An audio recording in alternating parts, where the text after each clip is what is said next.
जय माँ बगलामुखी, जय माँ पीताम्बरा और जय महामाई। जी हाँ, मेरी माँ बगलामुखी की कृपा आप सबके ऊपर बनी रहे। आप सबकी साधना सफल हो और आप सब लोगों की जो साधना है वो और गहराई में जाती जाए, यानी कि आपकी साधना और गहरी हो जाए। इसी उद्देश्य से जो है हम आगे आपसे बात करेंगे और मुझे बहुत खुशी भी होती है जब मैं आप सबके जो है यहाँ पे कमेंट पढ़ती हूँ। आप सब जो है दिल से महामाई माँ बगलामुखी की साधना में जुड़ चुके हो। आपके प्रश्न, आपके कमेंट इस बात का सबूत है मेरे लिए कि भाई आप जो है माँ बगलामुखी, माँ पीताम्बरा का की तरफ जो है आपका ध्यान जो है अब ये लगना शुरू हो चुका है। और ये कोई छोटी बात नहीं होती। सिर्फ इस बारे में सबसे पहले सोचना, फिर आना, फिर उस चीज की प्रैक्टिस शुरू कर देना, फिर उसके बारे में और ज्यादा जानने की जो जागरूकता होना है ना, ये इच्छा होना, ये छोटी बात बिल्कुल नहीं है। ये वाकई बहुत बड़ी बात है और ऐसा मैं आपको बार बार कह रही हूँ। और मैं ऐसा क्यों कह रही हूँ आपको, क्योंकि आज जहाँ पर ये जो दुनिया है वो व्यक्ति पूजा से जुड़ी है। व्यक्ति पूजा से क्या तात्पर्य है, यानी कि वो इंसान को ही भगवान मान बैठे हैं। ऐसे युग में हम माँ आदि शक्ति से जुड़े हैं, उनकी महिमा को जो है जानना चाहते हैं, उस परम शक्ति से जुड़ना चाहते हैं जो कि ब्रह्मांड का आधार है। ये बहुत बड़ी बात है। इसीलिए आज हम एक बड़े ही इम्पॉर्टेंट टॉपिक के ऊपर बात करने वाले हैं और वो है कि क्या पितृपक्ष में माँ बगलामुखी की पूजा कर सकते हैं, और अगर किसी पर पितृ दोष है तो क्या माँ बगलामुखी की पूजा से वो शांत हो जाएगा।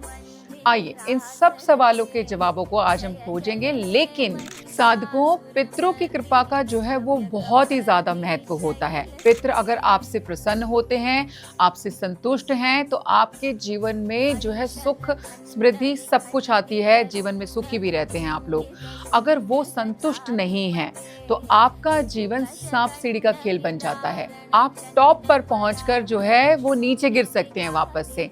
सब कुछ होते हुए भी सुखी महसूस नहीं करेंगे, सेटिस्फेक्शन नहीं होगा लाइफ के अंदर। इसीलिए मैं हमेशा कहती हूँ कि पितरों का जो तर्पण है, उनका श्राद्ध जो है, ये कर्म आपको जरूर कर लेना चाहिए। चाहे आप इस बात पे विश्वास करते हैं नहीं करते हैं, डजेंट मैटर।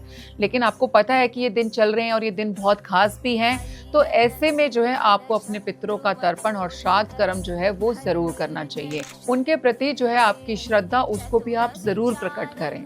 16 दिनों का जो है वो श्राद्ध पक्ष होता है और इस दौरान जो है आपके पितृ लोक से बोला जाता है कि जो आपके पितृ हैं वो धरती लोक पर ही होते हैं। आपको देखने के भाई आप क्या कर रहे हैं क्या नहीं कर रहे हैं, वो हैं तो हमेशा वैसे भी आपके आसपास। इसीलिए जब आप उनका आभार प्रकट करते हैं, पितरों को जो है निमित्त रूप से आप भोजन का दान करते हैं। इस दौरान आपने क्या करना है, ब्राह्मणों को भी भोजन कराना होता है, उनको भी भोजन कराइए। इसके अलावा गाय को, कौओं को आपने जरूर रोटी खिलानी है, कुछ ना कुछ भोजन कराना है, क्योंकि उनको कराया हुआ भोजन जो है सीधा आपके पितरों को जाता है। साथ को एक बात का हमेशा ध्यान रखिए कि बिना पितरों को एक तरीके से थैंक्स दिए आप अपनी जिंदगी में, अपने कामों में आगे नहीं बढ़ पाएंगे। कहीं ना कहीं ऊपर जाएंगे फिर नीचे गिरेंगे, ऊपर जाएंगे फिर नीचे गिरेंगे।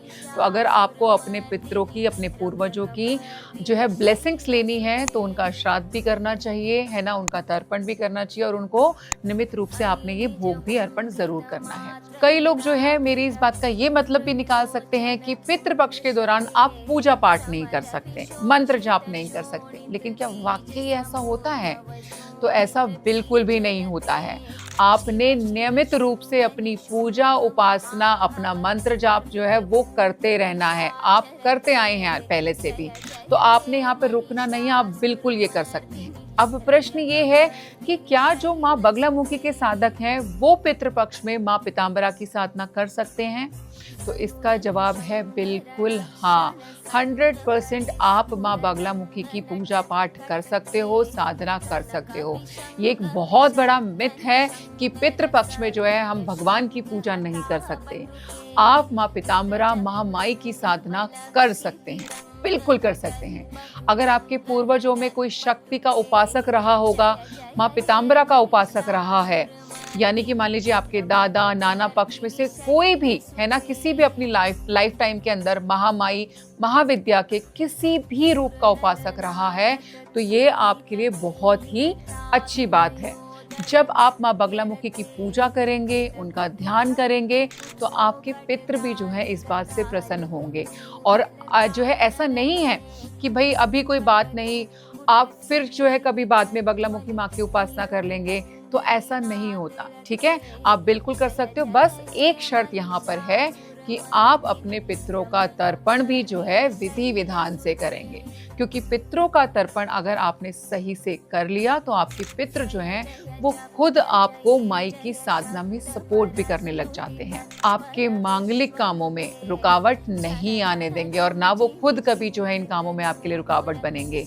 देरी भी नहीं होने देंगे किसी काम में आपके, यानी कि डिलेज़ जो होते हैं आपके कामों में, वो खत्म होने लग जाएँगे। तो अगर आप कोई भी शुभ काम करने वाले हैं, तो इस बात का ध्यान रखिए, पितृपक्ष के दौरान कोई भी नई चीज़ जो है वो नहीं खरीदी जाती है। तो आपने कोई नई चीज़ नहीं खरीदनी है। जितना हो सके स्वच्छ रहें, सात्विक रहें। पूरे 16 दिन जो हैं ये हमारे जो पितृपक्ष के दिन होते हैं, मेरी इस बात को आप गांठ बांध लीजिए कि पूर्णिमा तिथि के बाद जो पहली तिथि आएगी, उस दिन से आपको हर दिन जो है वो गौशाला भी जाना है। यानी कि जब तक ये पितृपक्ष चल रहा है, हो सकता है आपने शुरू में भई ये वीडियो नहीं भी देखी हो, आपको पता भी नहीं था, बट जिस भी दिन आप ये वीडियो देख रहे हैं, उसी दिन से आप समझ लीजिए कि आपको क्या करना है, गौशाला जाना शुरू कर देना है। गायों को हरे चारे का दान कीजिए आप।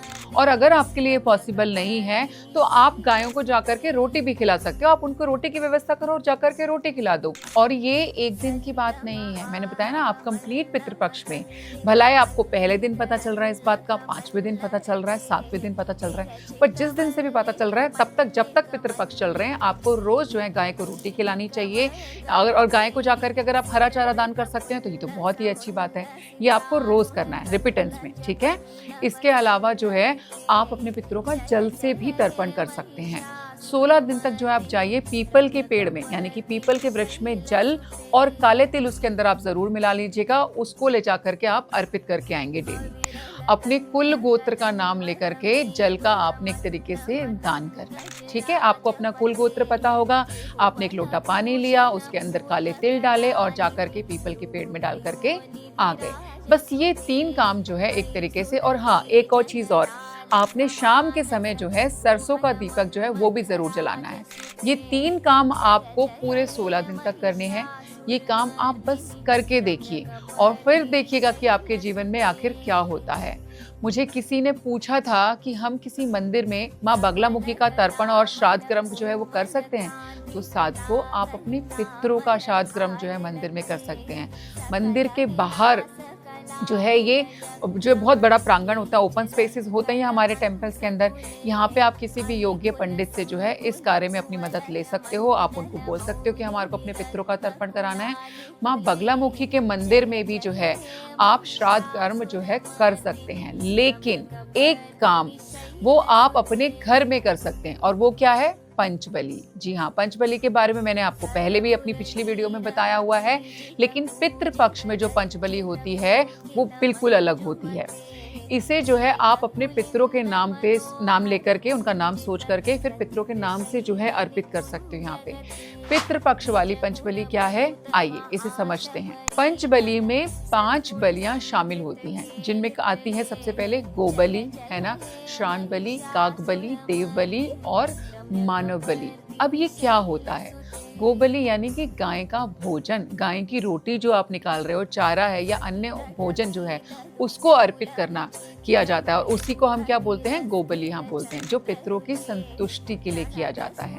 ये मैं आपको पहले भी बता चुकी हूँ। दूसरा क्या है आपका यहाँ पे? श्रान बलि, जिसको हम क्या करते हैं, जिसके अंदर हम कुत्ते को भोजन कराते हैं। जी हाँ, कुत्ते को भोजन के रूप में रोटी या दूध में डूबी हुई रोटी जो है वो दी जाती है। ये यमराज के दूतों को प्रसन्न करने के लिए किया जाता है। फिर नंबर आता है काक बलि। उसका क्या मतलब है? कोए को भोजन कराना, ठीक है? कोए को भोजन अर्पित किया जाता है, क्योंकि जो कौवा होता है ना, वो पितरों का ही प्रतीक माना जाता है। इसमें चावल, दाल, रोटी जो चाहे जो है आपको लगता है कि मैं दे सकता हूँ बहुत आराम से, आप उसको वो दे सकते हैं। और फिर आती है देव बलि। इसमें देवताओं को भोजन दिया जाता है, और देवताओं का भोजन क्या होता है? देवताओं के लिए हवन, है ना, या पूजा में जो भोजन अर्पित किया जाता है वो देवताओं का भोजन हो जाता है। यह पितरों के साथ साथ देवताओं को भी समर्पित होता है। इसके बाद क्या आती है आपकी मानव बलि, यानी कि ब्राह्मण या गरीब को जो भोजन आप कराओगे या दान दोगे वो कहलाता है मानव बलि। और ऐसा दान करने से पितरों की आत्मा को शांति प्राप्त होती है। तो अगर आप ये पंच बलि पितृपक्ष के दौरान श्राद्ध कर्म के हिस्से के रूप में जो है आप करते हैं, ताकि आपके पितरों को क्या है तृप्ति मिल सके और उनकी आत्मा को मोक्ष की प्राप्ति हो सके, तो ये बहुत अच्छी बात है। साथ को हर बलि का अपना आध्यात्मिक महत्व है और ये श्राद्ध के पूर्ण होने में आपकी सहायक भी होती है, इसीलिए इनको आपको भूलना नहीं है। और इसीलिए माँ बगलामुखी की पूजा के साथ साथ उनके मंत्रों के उच्चारण के साथ भी जो है आप माँ पीताम्बरा की पूजा उपासना कर सकते हो।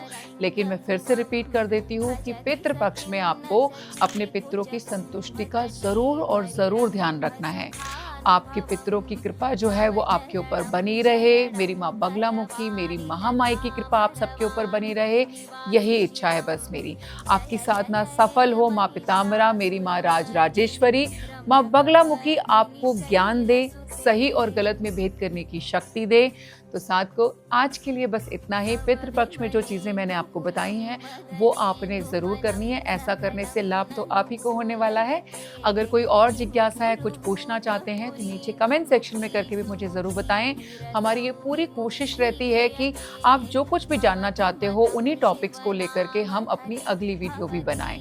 तो मैं आपकी इस जागरूकता को शांत करने का पूरा प्रयास यूँ ही करती रहूँगी। आप भी पूछना कम मत कीजिएगा, क्योंकि जब आप हमसे सवाल करते हो तो हमें भी लगता है कि हाँ, आप जो है माँ से जुड़ना चाहते हो, माँ की साधना करना चाहते हो और आपको भी और ज़्यादा जानने की इच्छा है।